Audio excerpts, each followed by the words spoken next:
You know, in the heart of America's hockey hotbed, a team was born not just from an expansion plan, but from real, genuine heartbreak.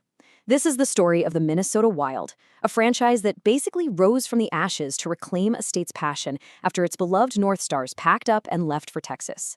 This is the story of how Minnesota got its hockey soul back. I mean, seriously, how does that happen? It's a question that haunted hockey fans in Minnesota for 7 long seasons. The journey to answer it is just an incredible story of resilience, some really big risks, and the passion of a place that truly is the state of hockey. Okay, so first, you have to appreciate this logo. It's an absolute masterclass in design. At first glance, yeah, it looks like the silhouette of some kind of wild animal. But look closer, it's actually a classic Minnesota landscape. You've got the trees, the setting sun, a river flowing through it, and the eye? Get this, that's the North Star, a direct nod to the team they lost, and the state motto, L'Étoile du Nord. Just brilliant. Now, we can't overstate this. The wound left by the North Star's departure in 1993 was deep. But the drive to bring the NHL back was absolutely relentless, led by local politicians and business leaders who were just determined not to let Minnesota go without a team for long. And you know what? That dream became a reality with surprising speed. On June 25, 1997, the NHL gave them the green light. By early '98, they had a name, the Wild. And in October of 2000, the puck officially dropped on a brand new era of professional hockey in St. Paul. Every new team needs a face, right? A star you can build the whole thing around. For the Wild, that guy was Marian Gaborik. They picked him 3rd overall in their very first draft, and his incredible speed and scoring just defined the franchise for its first decade. He was a spark, and that spark was about to ignite one of the most memorable playoff runs in recent history. And boy, did that spark catch fire fast.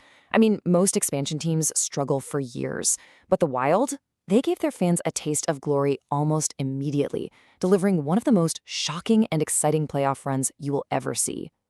This is just wild. In only their 3rd season, they made history. They're down 3-1 against the powerhouse Colorado Avalanche, and they stormed back to win in overtime of Game 7. Unbelievable, right? Well then, they did the exact same thing against the Vancouver Canucks in the next round. It was a completely unbelievable Cinderella story. But you know how it goes. After that incredible high, reality started to set in. The years that followed were really a search for consistency. The team had their star, for sure, but they struggled to build a consistent winner around him, and that led to a really pivotal moment in the franchise's young history.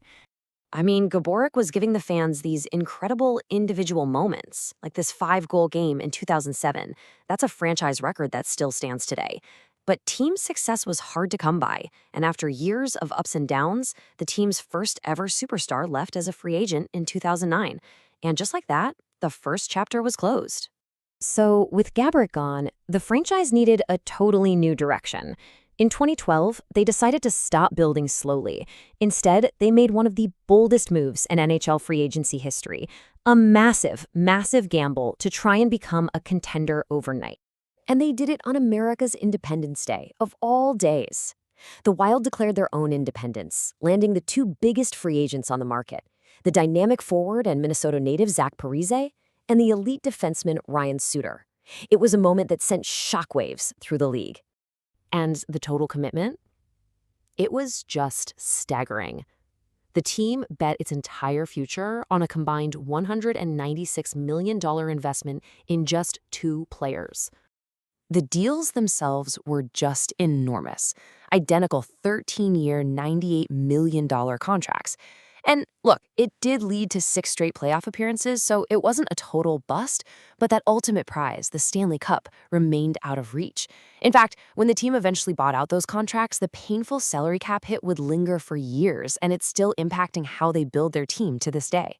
So after the Parisian Suter era wound down, the team was once again looking for a new identity, and they found it in this dynamic Russian winger they had drafted years earlier.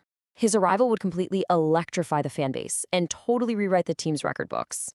Seriously, talk about making an entrance. In his very first NHL game, Kirill Kaprizov doesn't just play well, he scores the overtime winner. From that exact moment, it was crystal clear that a new superstar had arrived in Minnesota. His impact was just immediate and completely historic. In the 2021-22 season, he didn't just set one franchise record. He shattered all of them. Most goals, most assists, and most points in a single season.